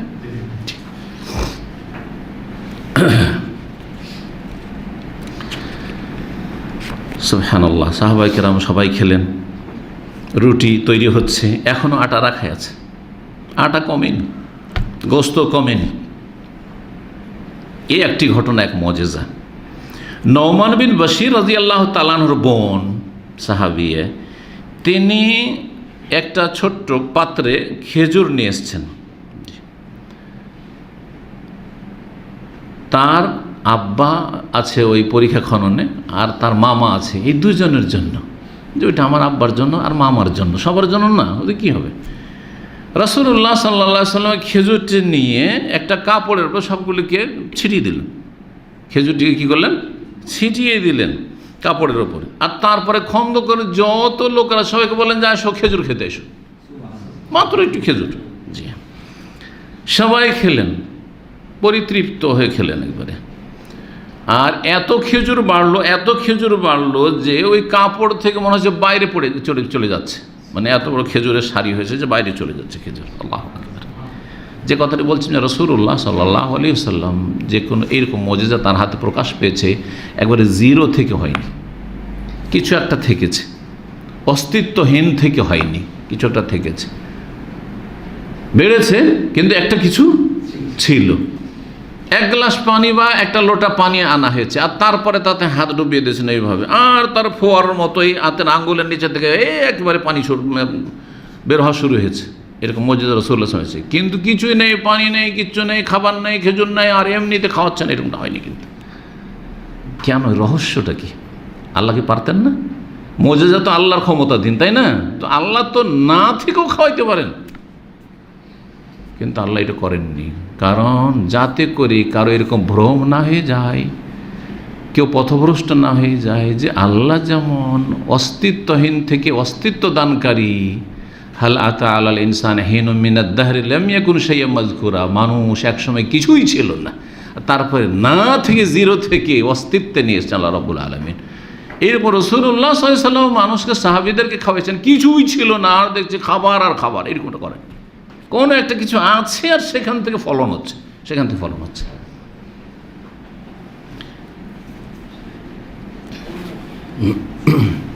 বুঝতে। আর একটি মুজিজা, খাবারের দুটি মুজিজা হলো। এ পরীক্ষা খননের ক্ষেত্রে দুটি মুজিজার কথা রয়েছে হাদিসের কিতাবে, সিরাতের কিতাবে। জাবের রাদিয়াল্লাহু তাআলা আনহু এবং তার সাথী সঙ্গীরা যখন পরীক্ষা খনন করছিলেন, তখন একটা বিশাল পাথরের চাটান, পাথর সামনে পড়ল। কেউ সেই পাথরটাকে পাথরটা ভাঙতে পারছেন না, উঠাইতে তো হবে খনন করে, ভাঙতে পারছেন না। রাসূলুল্লাহ জানতে পারলেন, তখন রাসূলুল্লাহ সাল্লাল্লাহু আলাইহি ওয়াসাল্লাম সেই পরীক্ষায় নামলেন আর কোদালের একটা বাড়ি দিলেন, ওতে এমন জোরে বাড়ি দিলেন আল্লাহর পক্ষ থেকে। মানুষের কোনো ক্ষমতা নেই আল্লাহ যদি না দেন, তাহলে যে সেই পাথরটি বালির মতো একবার চূর্ণ বিচূর্ণ হয়ে গেল। ফাআদাত কাসিবান আহিয়াল, বলা হচ্ছে যে রেমাল, এই যে বালিকণা বালির মতো হয়ে গেল সেটি। একবার বারা বিন আযিব রাদিয়াল্লাহু তাআলা তার সাথী সঙ্গীরা এক জায়গায় পরীক্ষা খনন করছিলেন, সেখানে ওই ঘটনাতেই একটি বিশাল পাথর সামনে পড়ল। কেউ সেই পাথরটাকে ভাঙতে পারছে না আঘাত করে। রাসূলুল্লাহ সাল্লাল্লাহু আলাইহি ওয়াসাল্লাম পরীক্ষায় অবতরণ করলেন আর বললেন বিসমিল্লাহ, বিসমিল্লাহ বলে জোরে আঘাত করলেন, কোদালের আঘাত, তাতে টুকরো টুকরো হয়ে গেল। আর সেখান থেকে একটি জ্যোতি যেন বিচ্ছুরিত হইল, নূর আলোকিত হয়ে গেল। ফাকাল আল্লাহু আকবার, তখন রাসূলুল্লাহ বলে আল্লাহু আকবার, ওতীতু মাফাতিহাশ শাম, এখন আমাকে শাম দেশের চাবি দিয়ে দেওয়া হইল। তার মানে শীঘ্রই অচিরেই শাম দেশে মুসলিমরা বিজয় লাভ করবে। শাম দেশ সেই যুগের আজকাল বর্তমান আমেরিকা, রাশিয়ার মতো, চায়নার মতো বড় একটি শক্তি, বৃহৎ শাম, যেখানে শাম মানে এই শাম থেকে শুরু করে একেবারে রোম পর্যন্ত ইউরোপের অংশ সবগুলি। শাম দেশের চাবিগুলি আমাকে দিয়ে দেওয়া হলো, তার মানে খুব শীঘ্রই কি হবে, শাম দেশ মুসলিমদের হাতে আসবে এবং শাম দেশের সমস্ত ধন সম্পদ গানিমাত সব মুসলিমদের হস্তগত হবে। ওয়াইন্নি লা আনজুরু ইলা কুসুরি আহল হামরা আসার, এক্ষুনি এই যে জ্যোতি বিচ্ছুরিত হয়েছে, এই নূরে আমি শাম দেশের লাল যে সেখানকার রাজ প্যালেস রয়েছে, সেই রাজ প্যালেস, রাজপ্রাসাদ, যেটা রাজপ্রাসাদ আমি দেখতে পেলাম। রাসূলুল্লাহ সাল্লাল্লাহু আলাইহি ওয়াসাল্লাম বলছেন, মানুষরা অনাহারে না খেয়ে ক্লান্ত পরিশ্রান্ত হয়ে পরীক্ষা খনন করছে, আর তাদেরকে স্বপ্ন দেখাচ্ছেন কিসের? শাম দেশ তোমাদের হস্তগত হবে, শাম দেশের তোমরা ক্ষমতা লাভ করবে। সাধারণভাবে যদি নাও হয় তো মানুষ, ঈমান যদি না থাকে, ইয়াকিন না থাকে, তো এটা বিশ্বাসের কথা হইল। একটা লোক ফুটপাতে আদা বেকিরে, তার ওকে যদি বলে যে তুমি উড়োজাহাজের মালিক হবে, খুব শীঘ্রই তুমি উড়োজাহাজের মালিক, বলছো আমাকে মজাক করছেন নাকি, বলবে না? কিন্তু সাহাবায়ে কেরামদের ইয়াকিন ছিল আল্লাহর ওয়াদার উপর, ইয়াকিন ছিল রাসূলুল্লাহ সাল্লাল্লাহু আলাইহি ওয়াসাল্লামের কথার উপর। সাদাকাল্লাহু ওয়া রাসূলুহু, আল্লাহ সত্য বলেছেন, রাসূলুল্লাহ সত্য বলেছেন। ওমা ইয়ানতিকু আনিল হাওয়া, তিনি খেয়াল খুশি কথা বলেন না। হ্যাঁ, মানুষের সাথে এমনি বলে দিলেন একটা কথা, এইরকম কিছু না। ইন হুয়া ইল্লা ওয়াহিয়ুন ইউহা, ওয়াহির ভিত্তিতে বলছেন। বললেন সামদের সম্পর্ক সোমাদারাবাস সানিয়া, সেই পাথরের উপর দ্বিতীয়বার আবার আঘাত করলেন। তারপরে অবাশার বিফাথি ফারিস, তারপরে বললেন যে পারস্য দেশে বিজয় লাভ করবে তোমরা। দ্বিতীয় বড় শক্তি, চায়নার মতো শক্তি, তখন পারস্য শক্তি, ইরাক থেকে শুরু করে আফগানিস্তান পর্যন্ত বিজয় লাভ করে তোমরা। এই দুটোই হয়েছে ওমর রাদিয়াল্লাহু তাআলা আমলে। সুসংবাদ দিয়েছেন ৫ম হিজরিতে, আর ওমর রাদিয়াল্লাহু তাআলা আনহু 12 হিজরিতে, 13 হিজরি বলেন, 13 হিজরিতে খলিফা হয়েছেন। আর তারপরে পরেই মুসলিমদের হাতে এই দুটো বড় দেশ এবং বিশাল এলাকা মুসলিমদের হাতে এসেছে, বিজয় লাভ করেছেন মুসলিম উম্মাহ। তৃতীয়বার আঘাত করলেন ওই পাথরের ওপর, আর তারপরে সুসংবাদ দিলেন যে ইয়ামানেও তোমরা বিজয় লাভ করবে। দক্ষিণ দিক হয়ে গেল, পূর্ব দিক হয়ে গেল, উত্তর পশ্চিম দিক হয়ে গেল। আর যেটা সোজা পশ্চিম দিক, সেদিকে তো লোহিত সাগর, সাগরের ওপারে আছে। আফ্রিকান শক্তি সাগরের ওপারে আছে, ওরা সহজে এসে আক্রমণ করতে পারবে না, সুতরাং ওই আশঙ্কা নেই। আর আমাদের ওই দিক নিয়ে কোনো অত মাথা ব্যথার বিষয় নেই। জি,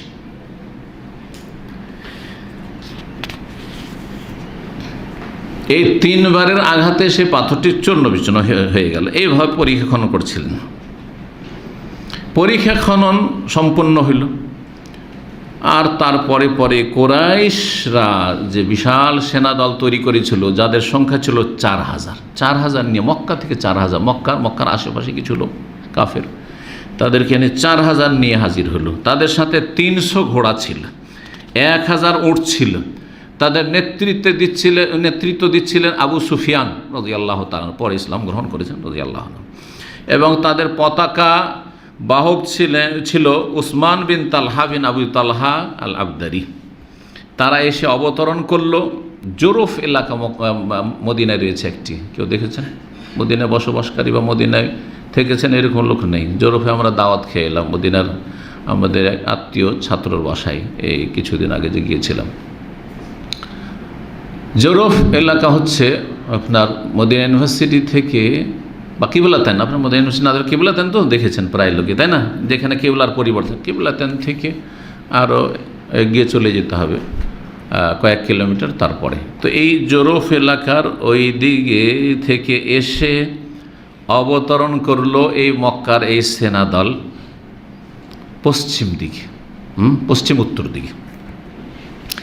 গেতফান এবং তাদের যারা অনুসারী ছিল, নাজদের কাফের শক্তি, তারা 6000 সেনাদল নিয়ে হাজির হল। 6000। এরা কোন দিক থেকে গিয়েছিল? পূর্ব দিক থেকে এরা গিয়েছিল। এরা গিয়ে অবতরণ করলো ওহদের পাশে। আর ওহদটা কোন দিকে আছে মদিনার? হ্যাঁ, উত্তর দিকে আছে, উত্তর দিকে। তো এরা উত্তর পূর্ব দিক থেকে এরা গিয়ে মদিনা ঘেরাও করার উদ্দেশ্যে সেখানে অবতরণ করলো। আর পশ্চিম উত্তর দিকে এসে অবতরণ করলো মক্কার কাফের সেনা দল। 6 আর 4 কত হইল? 10,000। এই 10,000টা প্রসিদ্ধ রেওয়ায়ত। কোনো রেওয়ায়ত, আর একটি সিরাতের কিতাব দেখলাম শেখ আবু বকর জাজাইরি, তিনি বলছেন তাতে 12,000। তার মানে আরও এই বিভিন্ন এলাকা থেকে বিক্ষিপ্তভাবে আরও 2,000 অতিরিক্ত। তার মানে কাফেরদের সেনা সংখ্যা ছিল 12,000। জি, মদিনাকে তারা ঘেরাও করলো। মদিনার লোকদের সামনে বড়ই পরীক্ষা এবং ভয়ঙ্কর অবস্থা। আল্লাহ রাব্বুল আলামিন এই চিত্র সূরা আহজাবে তুলে ধরেছেন, যেখানকার দু একটি আয়াত এখানে পেশ করছি। আল্লাহ রাব্বুল ইরশাদ করছেন, ইজ্জাউকুম মিন ফাওকিকুম, স্মরণ কর ওই সময়গুলিকে যখন কাফেরদের সেনাদল তোমাদের ওপর থেকে নেমে এসেছিল।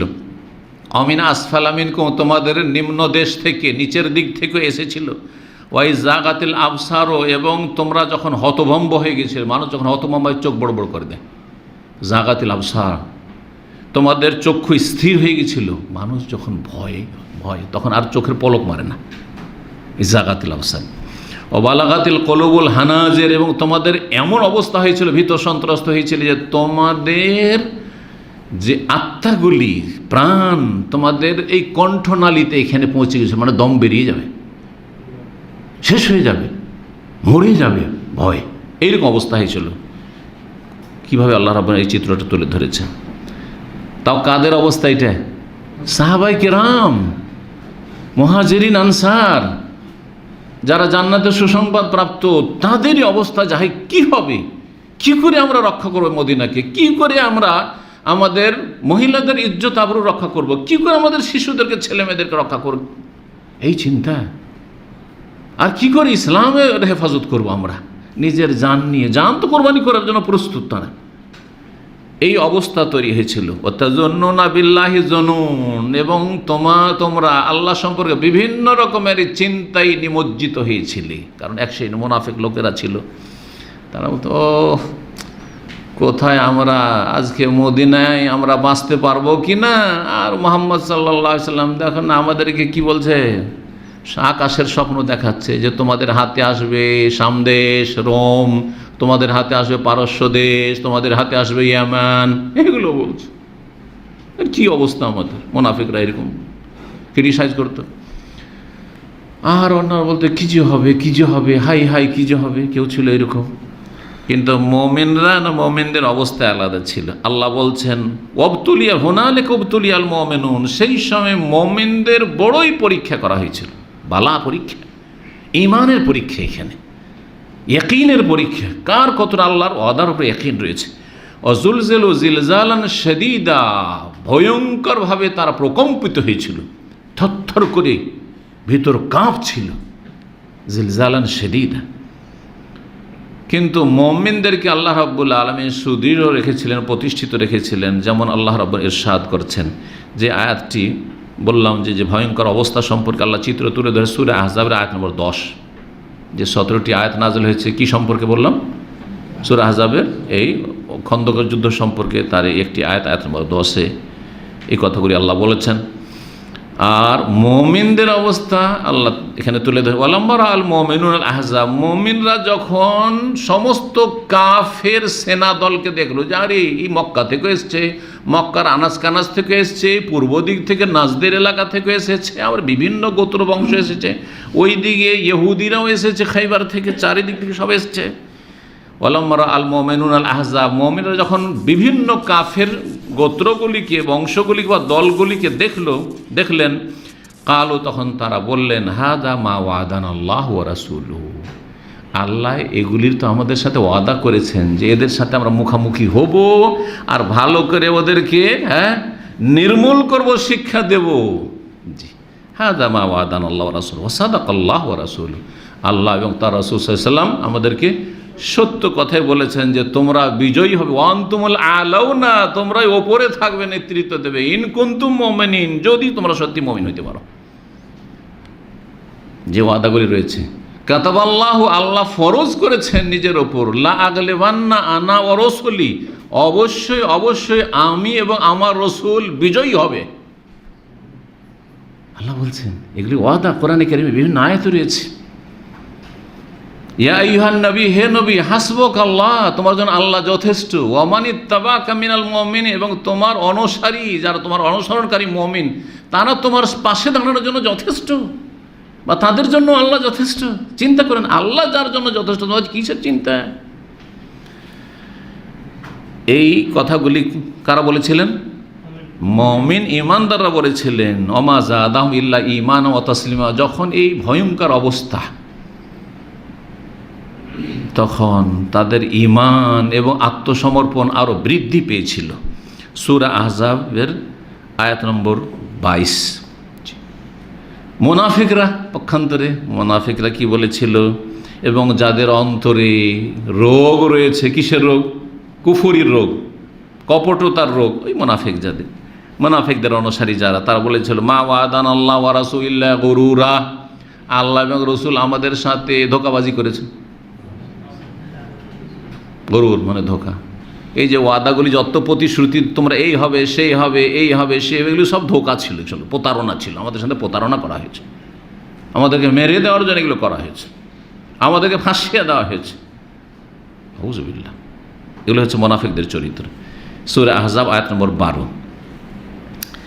রাসূলুল্লাহ সাল্লাল্লাহু আলাইহি সাল্লাম মদিনা থেকে বেরিয়ে পড়েছেন পরীক্ষার ময়দানে। সেখানে সাহাবায়ে কেরামদের সাথে মদিনার খলিফা স্থলাভিষিক্ত বানিয়েছেন দুই চোখের অন্ধ সাহাবী আব্দুল্লাহ বিন উম্মে মাকতুমকে। কারণ জিহাদের ময়দানে সে কোন কাজে আসতে পারবে না, সুতরাং তাকে আর মহিলাদেরকে আর কচি কাচাদেরকে, ছেলে মেয়েদেরকে, নাবালকদেরকে মদিনায় যেসব দুর্গগুলি ছিল, কেল্লা ছিল, অথবা যেসব টিলা উঁচু জায়গা ছিল যেখানে সুরক্ষিত থাকা যেতে পারে, সেসব জায়গায় তাদেরকে রেখে গিয়েছেন রাসূলুল্লাহ সাল্লাল্লাহু আলাইহি ওয়াসাল্লাম যে তোমরা এখানে অবস্থান করো, যাতে করে আল্লাহ না করে যদি ঢুকে পড়ে তো চট করে তোমাদেরকে হাতের নাগালে যেন না পেয়ে যায়। তোমরা কিছুটা সতর্ক থাকো, তোমরা উঁচু জায়গায় অথবা যারা কেল্লাতে দুর্গে থাকতে পারবে বা জায়গা পাবে তারা দুর্গে। রাসূলুল্লাহ 3000 সাহাবায়ে কেরামদেরকে নিয়ে বেরোলেন, মুহাজির আনসার। তো সাহাবায়ে কেরামদের সংখ্যা ছিল 3000। এই 3000 নিয়ে বেরিয়েছিলেন, আর তাদের সংখ্যা 12000। তাহলে কয় গুণ? 4 গুণ বেশি, 4 গুণ বেশি। রাসূলুল্লাহ সাল্লাল্লাহু আলাইহি ওয়াসাল্লাম সেলা পাহাড়টিকে পেছনে করে আর সামনে পরীক্ষায়, যে খন্দক সামনে করে, আর খন্দকের ওই পাশে দুশমনদের সেনাদল রয়েছে, তাদের মুখোমুখি হয়ে অবস্থান নিলেন।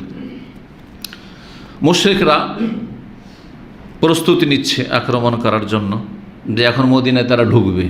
ওরা কিন্তু এখনও কিন্তু পরীক্ষা সম্পর্কে জানে না যে গর্ত খনন করে মদিনার সুরক্ষার ব্যবস্থা করে দেওয়া হয়েছে। ওরা ভাবছে যে আমরা এই তো ঢুকলাম, আর ঢুকলে তো সবকে শেষ করে ফেলবো, কিছু রাখবো না, আমাদের সামনে টিকতে পারে। আমরা 12,000 এগিয়ে আসছে মদিনার দিকে, একটু দূরে ছিল, এগিয়ে আসছে। যখন মুসলিমদের কাছাকাছি এসেছে, হঠাৎ করে সামনে গিয়ে দেখে আরে বিশাল গর্ত, পরীক্ষা খনন করা আছে। আরে এটা তো আমরা কল্পনা করিনি, কারণ আরবরা তো এই টেকনিক জানেন না, আরবরা এই টেকনিক জানতো না যে রণকৌশল হিসাবে গর্ত খনন করে, পরীক্ষা খনন করেও সুরক্ষার ব্যবস্থা করা যেতে পারে, এটা জানতো না। এই জন্য এই পরামর্শ এসেছিল কার পক্ষ থেকে? সালমান ফারসি রাদিয়াল্লাহু তাআলা পক্ষ থেকে। তারা হতভম্ব দেখে আবু সুফিয়ান বলল যে তিলকা মাকিদাতুন মা আরাফাতাল আরবু, এ এমন একটি কৌশল যেটা আরবরা জানে না, আমরাও জানি না যে এরকমটা হইতে পারে, মানে কল্পনাও করিনি আমরা। অথচ আবু সুফিয়ান বড়ই চতুর লোক ছিল, বড়ই চতুর লোক রণকৌশল সম্পর্কে। তারপরে তারা বড়ই আক্রোশের সাথে আর বড়ই ক্রোধের সাথে ঘোরাঘুরি করছে যে কোন দিক দিয়ে ঢোকা যায়, কোন দিক কী করে মদিনার মধ্যে প্রবেশ করা যায়, কিন্তু পারছে না। যখনই কাছাকাছি যায় তখন মুসলিম মুজাহিদিন তাদের ওপর তীর বর্ষণ করে যাতে করে কাছে না আসতে পারে। তারা চেষ্টা চালায় যে হয় কোনো রকম করে লাফ দিয়ে হোক পার হয়ে ভিতরে ঢুকে যাব, আর না হলে মাটি দিয়ে সেই পরীক্ষাকে কী করে দেবো, সমতল করে দিয়ে কোনো রকম করে আমরা রাস্তা ক্লিয়ার করে নেব, কিন্তু কোনো মতে করতে পারছে না। তখন তারা দেখলো যে মদিনা ঘেরাও করা ছাড়া আর আমাদের সামনে কোনো পথ নেই।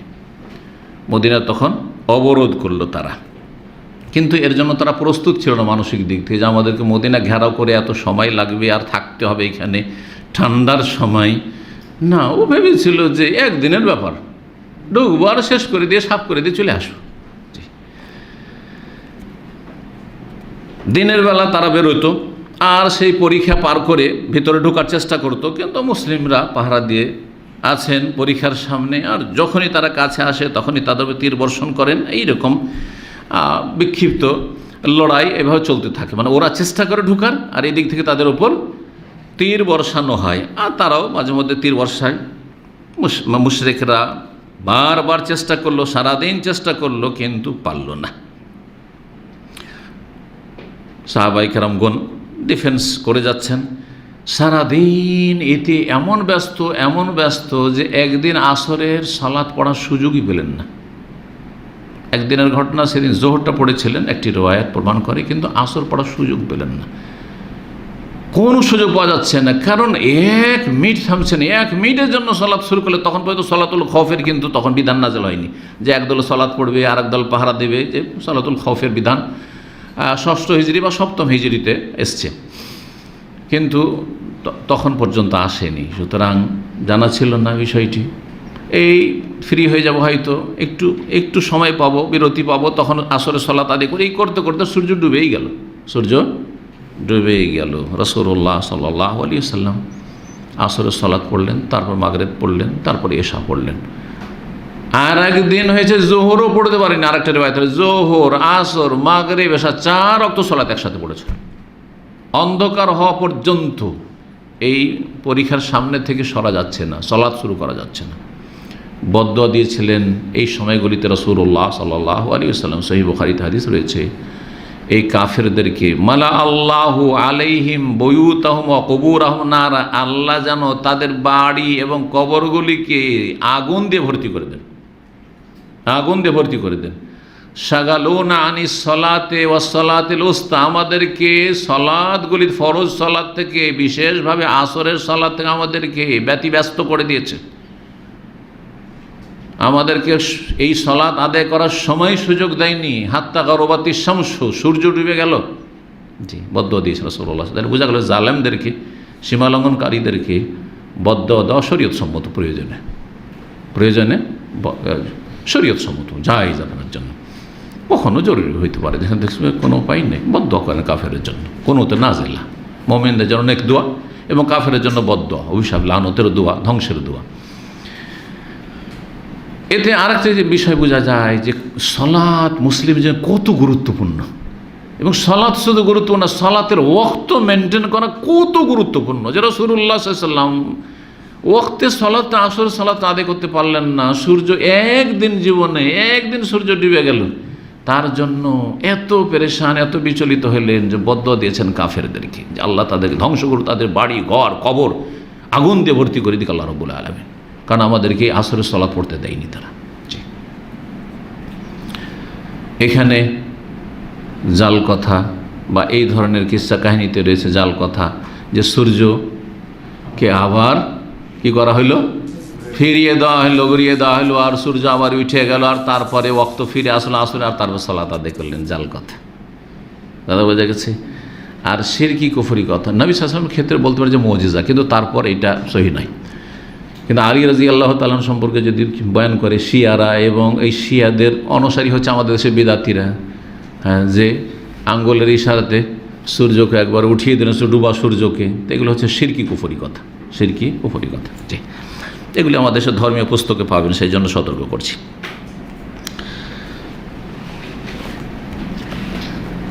একদিন মুশরিকদের কিছু অশ্বারোহী বুঝেন, হ্যাঁ, ঘোড়সওয়ার, সহজ ভাষায় ঘোড়ার পিঠে চড়ে যুদ্ধে যারা পারদর্শী অশ্বারোহী, তারা বেরোলো যে আজকে যে কোনোভাবে হোক না কেন মদিনায় আমরা ঢুকবো, হামলা করব। তাদের মধ্যে অন্যতম ছিল আমর ইবনে আবদে উদ কাফির, ইকরামা বিন আবু জাহালের ছেলে ইকরামা, পরে তিনি ইসলাম গ্রহণ করেছিলেন, দেরার ইবনুল খাত্তাব, আর অন্য এরকম যারা, এরা বড় পারদর্শী অশ্বারোহী ছিলেন। এরা পরীক্ষার মধ্যে যেই জায়গাটা একটু বেশি সংকীর্ণ, অল্প জায়গায় গর্ত আছে, কোনো রকম করে এখান দিয়ে পার করা যাবে, এইরকম জায়গাকে উদ্দেশ্য করে তারা গিয়ে লাফ দিল, আর লাফ দিয়ে তারা ভিতরে ঢুকে পড়ল। ভিতরে ঢুকে যেই জায়গাটুকু রয়েছে, তারপরে পাহাড় রয়েছে, সেলা পাহাড়, ওই পাহাড় আর ওই পরীক্ষার মাঝখানে যে জায়গাটুকু রয়েছে, এখানে তারা টহল দেওয়ার, ঘোরাঘুরি শুরু করেছে। যে জায়গাটি ছিল আল্লাতি বাইনাল খান্দাক ওয়া জাবালিস সালাহ, খন্দক পরীক্ষার মাঝে আর সালার মাঝখানে। আলী ইবনে আবি তালিব রাদিয়াল্লাহু তাআলা আনহু একদল মুসলিম মুজাহিদিনদেরকে নিয়ে ঝাঁপ দিলেন, যে এখন তো কী করতে হবে, প্রতিহত করতে হবে, না হলে তো অসুবিধা আছে। সামনে গিয়ে একবারে প্রস্তুত হলেন যাতে করে আর এগিয়ে না আসতে পারে। তখন আমর ইবনে আবদে উদ বলে যে ঠিক আছে, তুমি লড়াই করে মোকাবেলা করবে, এসো। অন্য রেওয়ায়তে রয়েছে যে আমর ইবনে এই আবদে উদ এই কাফের, যেহেতু আলী রাদিয়াল্লাহু তাআলা আনহু জানতো যে বড় বীর পুরুষ, আর হয়তো আগে থেকে একটা ছিল, মানে একটা দুর্বলতা ছিল, বলছে আলী তুমি ছাড়া অন্য কাউকে পাঠাও, হ্যাঁ তুমি ছাড়া অন্য কেউ আসুক, তুমি আমার সাথে লড়াই করতে আসলে না। বলছেন না, আমি তোমার সাথে লড়াই করব। এই কাফের আমর ইবনে আবদে উদ বড়ই সাহসী এবং বড় বাহাদুর সেনা ছিল। সেই ব্যক্তিকে আলী রাদিয়াল্লাহু তাআলা আনহু রাগিয়ে দিলেন যাতে করে যখন মানুষ রেগে যায় তখন নিজেকে কন্ট্রোল রাখতে পারে না অনেক সময়। এই রাগে সে ঘোড়ার পিঠ থেকে লাফ দিয়ে নিচে নেমে গেল।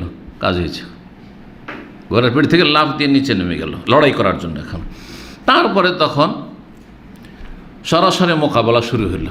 এই সরাসরি মোকাবেলা শুরু হতে আলী রাদিয়াল্লাহু তাআলা তাকে হত্যা করে দিলেন। আলহামদুলিল্লাহ, প্রথম এই যোদ্ধাকে, যে বড় বীর বাহাদুর ছিল কাফেরদের, অশরীরী, তাকে হত্যা করলেন আলী রাদিয়াল্লাহু তাআলা আনহু। বাকি সাথী সঙ্গী সব পলাতক অবস্থা, পালিয়ে গেল। আর তারা ভীত সন্ত্রস্ত হয়ে গেল। যারা আসল আমাদের যে সবচেয়ে বেশি মানে পারদর্শী, সেই নিহত হয়ে গেল, তো আমরা কি পালা। ইকরামা বিন আবু জাহলের ছেলে, ও তো নিজের বর্ষা নিজের হাতে ছিল, ওটা ছেড়ে পালিয়ে চলে গেছে। জি, আরেকজন ছিল অশরীরী নওফল বিন আবদুল্লাহ কাফেরদের, সেই ব্যক্তি পলাতক অবস্থায় পরীক্ষায় গিয়ে আছাড় খেয়ে পড়ল, গর্তে গিয়ে খন্দকে আছাড় খেয়ে পড়ল। মুসলিমরা তাকে হত্যা করে দিলেন। এতে এই দুই পক্ষ থেকে এই যে তীরের লড়াই, আর তারপরে এই যে লড়াইটি হলো সেই দিনের, তাতে মুশরিকদের পক্ষ থেকে 10 জন নিহত হয়েছিল, আর মুসলিম মুজাহিদিনদের মধ্য থেকে 6 জন শহীদ হয়েছিলেন রাদিয়াল্লাহু তাআলা আনহু। এই যুদ্ধে সাদ বিন মুআয প্রখ্যাত সাহাবী রাদিয়াল্লাহু তাআলা আনহু, তাকে একটি তীর লেগেছিল। জি, একটি রগ রয়েছে ঘাড়ে, যেটাকে বলা হয় আখল। যে এই রগে সাধারণত তীর লাগলে মানুষ বাঁচে না, মারা যায়, মানে রক্তক্ষরণ হয়ে যায় শরীরে, যাতে আর মানুষ বাঁচতে পারে না।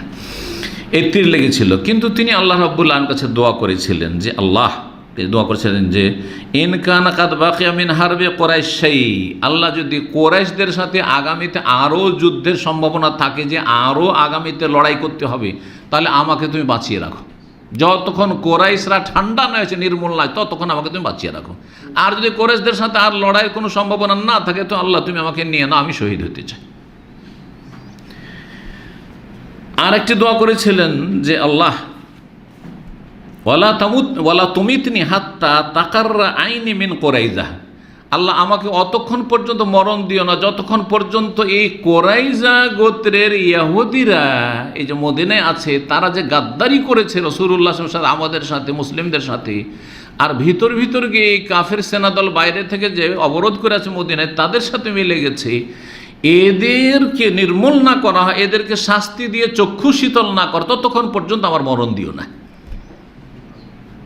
আহত অবস্থায় তাকে নিয়ে আসা হইল, মসজিদে নববীতে তাকে রাখা হইল।